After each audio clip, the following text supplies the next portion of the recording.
Today's episode of Behind the Numbers is brought to you by Haefele Flanagan. Haefele Flanagan is a full-service accounting firm that's been serving our clients since 1967.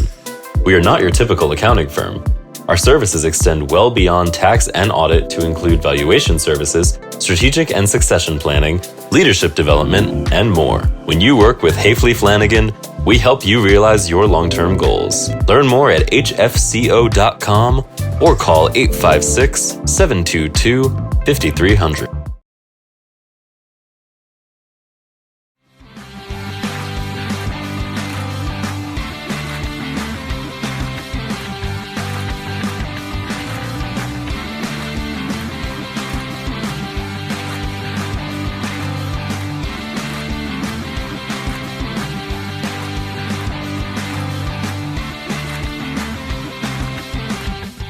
Hi everyone and welcome to Behind the Numbers. My name is Dave Bookbinder and this is the show where we dig deeper to understand what really matters most in business.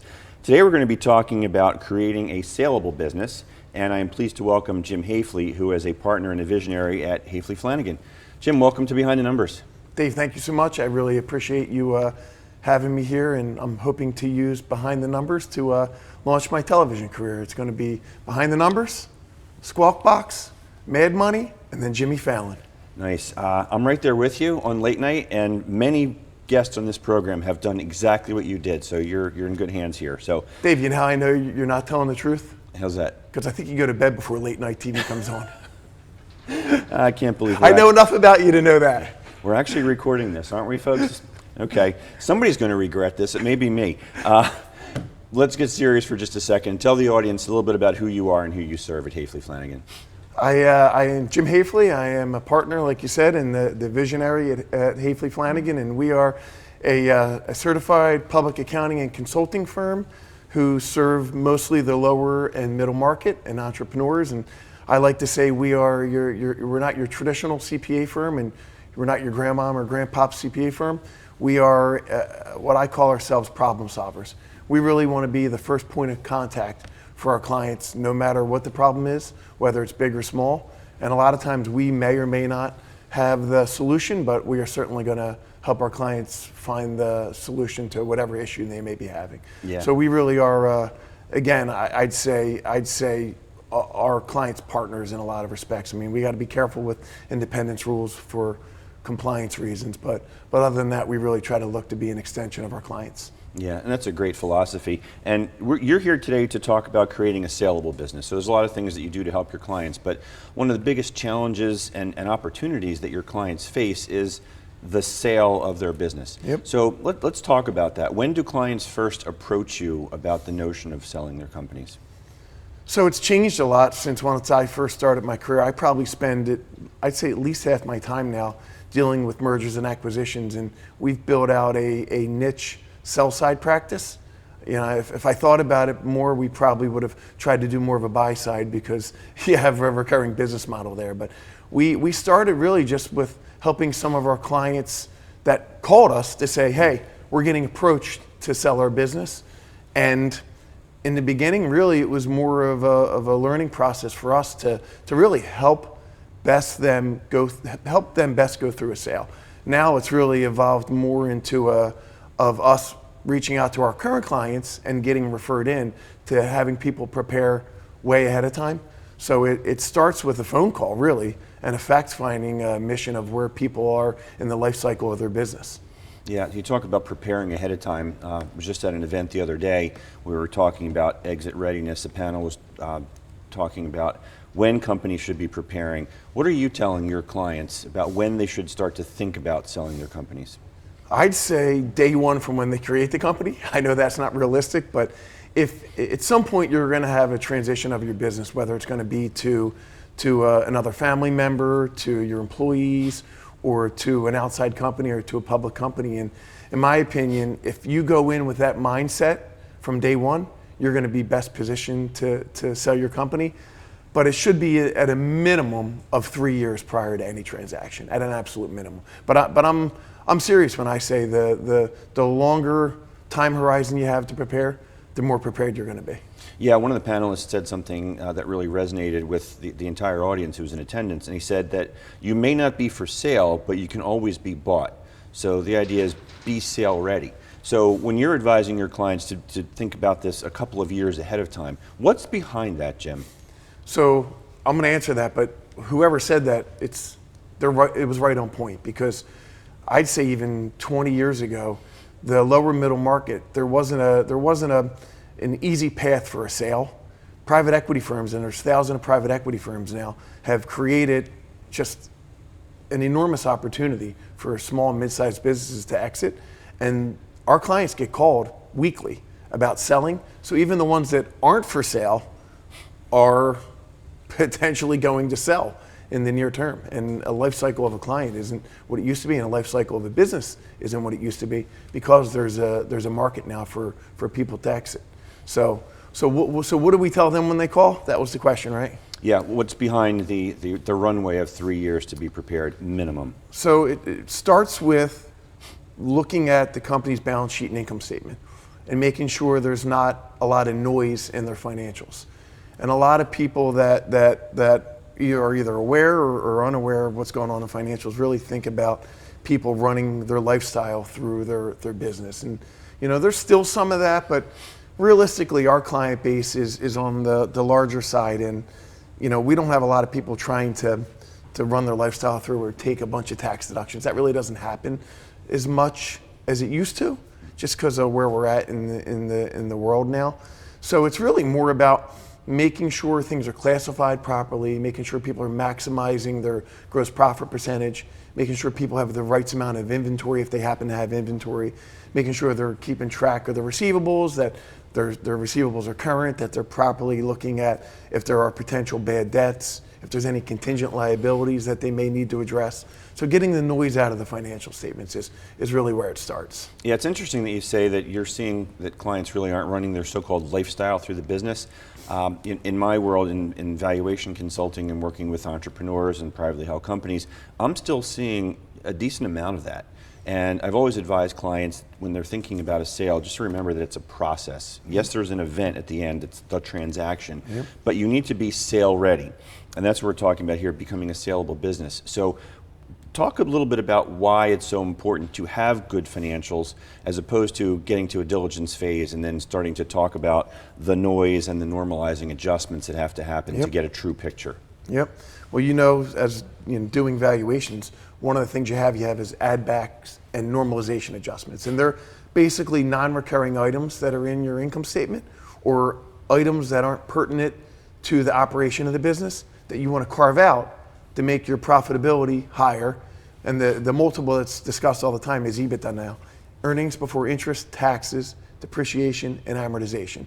And that's really your cash flow and what everybody looks at. So you want that number to be as high as possible to be able to get the largest purchase price possible. So you want to list out anything you can think of that wouldn't be pertinent to the operations or that would be non-recurring. And if you have your lifestyle going through there, you're going to be listing a lot of items on there and trying to justify them, which can get down to, it ends up becoming a negotiation with the buyer, and then you have issues with representations and warranties in an agreement that could end up killing a deal if you have too much going through there, especially if you end up doing a stock deal. Somebody's buying your actual stock of your company, not the assets of your company. Yeah, interesting point. I was just working with a client the other day and making normalizing adjustments because they acknowledge that they've got family members that are on the payroll but not really active in the business. So let's normalize that EBITDA. Yep, that is still common. So when I say people aren't necessarily running their lifestyle through the business, there are certainly people that have family members on the books getting payroll that probably aren't contributing to the overall value of the company, that are not necessarily going to be kept or replaced after a transaction. So therefore that would be a normalizing adjustment that would increase someone's cash flow, that would help them get a higher purchase price. Yeah.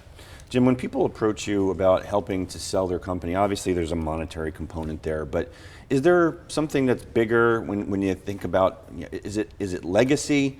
Is it succession to the next generation? What's the motivation? That's a great question, because my answer earlier probably was out of sequence, because one of the first things I ask somebody when they get referred in is, why are you calling us? Why do you want to sell? And a lot of times people's answers aren't great, and it ends up leading into an engagement where we help them get prepared and get them mentally ready for sale. Because most of the time, I think people are so busy running their own business, they're not necessarily thinking about selling or transitioning their business. So when that conversation comes up, it goes down a lot of different paths.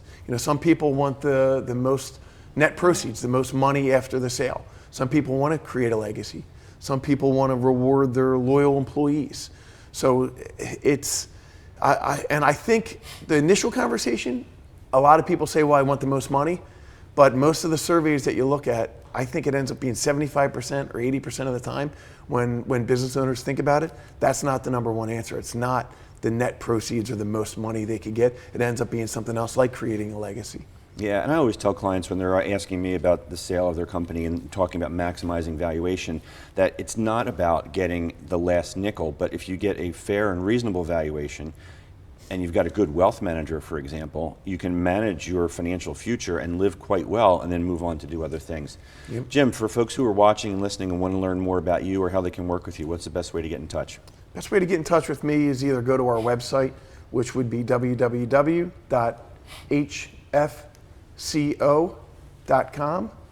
And on there, everything's on there, I think even including my cell phone. So you look up people and look up James Haefele and either give me a call on my cell phone or drop me an email, and I'd be happy to touch base with anybody, especially if they're calling about potentially selling their business. Right, and you can also catch him on late night television. Jim, Eventually, not yet. I got to build up. I got to get more in a routine of being on TV shows. All right, you sit there and marinate in that for just a minute here. Don't go anywhere. You folks watching and listening at home, don't go anywhere either. We'll be right back on Behind the Numbers after we pay a quick commercial break here. It takes something special to dive into the unknown, to face the unpredictable and unlock the mysteries that await beyond. Something tough, reliable, to fuel your confidence where elements seem to conspire to blur your senses. An unwavering ally, relentlessly field-tested by the pioneers who ventured there before. It was constantly perfected over time for those who push their limits always further and shine an ever-new light on our world. The Submariner.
Today's episode of Behind the Numbers is brought to you by Haefele Flanagan. Haefele Flanagan is a full-service accounting firm that's been serving our clients since 1967. We are not your typical accounting firm. Our services extend well beyond tax and audit to include valuation services, strategic and succession planning, leadership development, and more. When you work with Haefele Flanagan, we help you realize your long-term goals. Learn more at hfco.com or call 856-722-5300. And welcome back to Behind the Numbers. I'm Dave Bookbinder, and today we are talking about creating a saleable business with Jim Haefele, who is a partner and visionary at Haefele Flanagan. Jim, a lot of good stuff that we covered there in the first segment. Just want to continue right on with that same momentum and talk about the importance of the team when you're representing a company for sale. A lot of times when you have a key person, there's discounts for the fact that you're relying on one key individual. So speak to both topics, if you don't mind. What happens when you have that one key individual, and why is it so important to have more than just the key individual? Yep, I'll take the second part of that first. So when you're talking about a key individual, I think you're talking about at the actual company that's selling. Is that correct? Okay. Yeah, so that's one of the things that comes out through our fact finding stage, that, is this really a saleable business, or is this someone that a company might want to acquire? Because one of the things we preach is you want to build out a saleable business. And if you can, not all the time you can, you want to have a recurring revenue model, because they're the ones that are most valuable, like SaaS software companies are the most valuable, and you're not relying on one person there. So you really don't want to have a single person concentration, because it'll reduce the value of your business. You'll discount your value. You won't get a premium. Just like if you had one large customer, you could have a discount because you have a customer concentration. So you really want to build out a management team, a team of people that it becomes an organization that you can sell. And if it's a service line, the service line is really your product, and you don't want to be relying on either one or even two or three people. You want to have a whole team of people, and same thing with the customer. You don't want to have all your sales to one customer, because is anybody really going to buy that? Maybe, but you're certainly going to get a discount. Yeah, because anything that's associated with risk is going to impact valuation. So I always tell clients, anything you're able to do to de-risk your business, like diversified customer base, to your point. Yep, diversified management, diversified customer base, absolutely decrease risk and increase value. Yes. Let's tell the audience a little bit about the timing. A lot of I didn't get a chance to answer the second part of it, which I think is super important. So not to cut you off. So building out a team, that could depend upon a bunch of different things, and a lot of it depends upon what type of company it is, what type of industry it's in. But one of the most important things is making sure you have an attorney that is skilled, experienced, and knowledgeable in mergers and acquisitions. I've had the uncomfortable situation where we've been referred into a client by an attorney who was not a mergers and acquisition attorney, and we were going to the diligence phase and ultimately in the document phase, and I had to tell the client that, I really think you need to replace the attorneys here. And I like the attorneys. I still refer this law firm, but they just did not have anybody skilled in an acquisition of this size. And once you get to a certain point, the attorneys become more important than the business advisors, because they have to make sure that the documents are done properly to protect the sellers. And if you have a bad attorney, they could blow the entire deal up when it's a good deal. So you need to really make sure you have a law firm that has the depth and the knowledge to be able to help you. And then, the aftermath of that is, you had already mentioned it, you really need a good financial advisor to make sure that you're even meeting with them before you're considering a sale. Because how do you know how much money you need to live the rest of your life until you actually plan for it? So you need to sit down with somebody and say, okay, these are the things I want in my life. How can I accomplish that? And a lot of times with entrepreneurs, one of those ways is ultimately they capitalize on the sale of the asset, the business that they built up and sold, that allows them to live whatever lifestyle they may want or whatever legacy they may want to create. Yeah, it's funny, I was chuckling when you were talking about the attorney situation, because I've written an article, it's called Thinking of Selling Your Company, Here's 5 Things You Need. And it's all about putting a good team of advisors around you, the importance of that. And I specifically call out, don't use your brother-in-law, the personal injury attorney, to paper your transaction. So great points on that. I want to dovetail the whole team concept into the due diligence process, because I'm a former investment banker, so I've been through this drill, and a lot of times when sellers are going into the diligence process, despite preparation, it can be a little overwhelming for them. Can you talk a little bit about your experience in the diligence with your sellers? Overwhelming is probably a little bit of an understatement. You have most of the time who we're dealing with are people that are founders or first or second generation. So their asset, their business, is a family member. It is. So it becomes, the due diligence process itself kind of takes on a life of its own. But throughout that process, it's an emotional stage for these people that are just so attached to their business. It's like selling one of their pets or selling one of their children. So not only do they have to worry about getting all the information and giving it to the buyer and then having it scrutinized, they have to deal with the fact that this isn't going to be their baby anymore. So you almost end up being, especially the role that I play, you end up being part psychologist and working with them through this. And every deal dies at some point, and some of them die multiple times. And I make sure I have multiple conversations with the business owners before the process starts, telling them, don't get over emotional about anything. Take it in stride. Things are going to happen where you're going to say, oh my God, this is over with, or I can't stand this buyer. I may not be able to work with them even to get this deal done. And I just encourage them, do not get overly emotional about it. And it's easy for me to say because it's not my business, right. But if I tell them that 12 times, they tend to be less emotional about it. It's not that they're not going to, it doesn't take all the emotion out of it, but it certainly, I think, helps them become even more even keel and have the process be a little bit smoother. But there's always things going to come up. I mean, I'll give you an example where we had a guy who was third generation who got introduced to me. I actually tried to talk him out of being sold a couple times because I think he could scale his business because he was relying on himself. So tying it all in, which wasn't planned, but he was really a one-man show. He was selling, he was doing customer service, and he wanted to go through with it because he was exhausted. And it probably was about a 4-month process, and we couldn't get a hold of him on the Friday before he was supposed to close on a Monday. And no idea what's going on, He called myself and he asked me to conference in the attorney. I conferenced in the attorney. He told us on Monday morning he got physically ill and could not go through with the transaction because he wasn't mentally prepared for it because his grandfather was still alive and his grandfather liked to come in the office and he didn't know whether they were going to let his grandfather come into the office anymore. So talking about just being emotionally ready. Yeah. You have to be emotionally ready and then go through with the due diligence process after you're already financially ready. Yeah, so it's interesting. The emotional component is something that comes up in every conversation. It came up at this event that I attended, like I said, just earlier this week. So you mentioned how that can be a deal killer. I also imagine the emotional attachment can be something that prevents a business owner from selling. What other reasons are you seeing that would prevent a business owner from embarking on this journey? I think a couple things. I think one, setting realistic expectations helps the process. When I first got into helping people sell their business, most people thought their business was worth more than it actually was because there wasn't the market that there is now. There's just a lot more potential buyers now.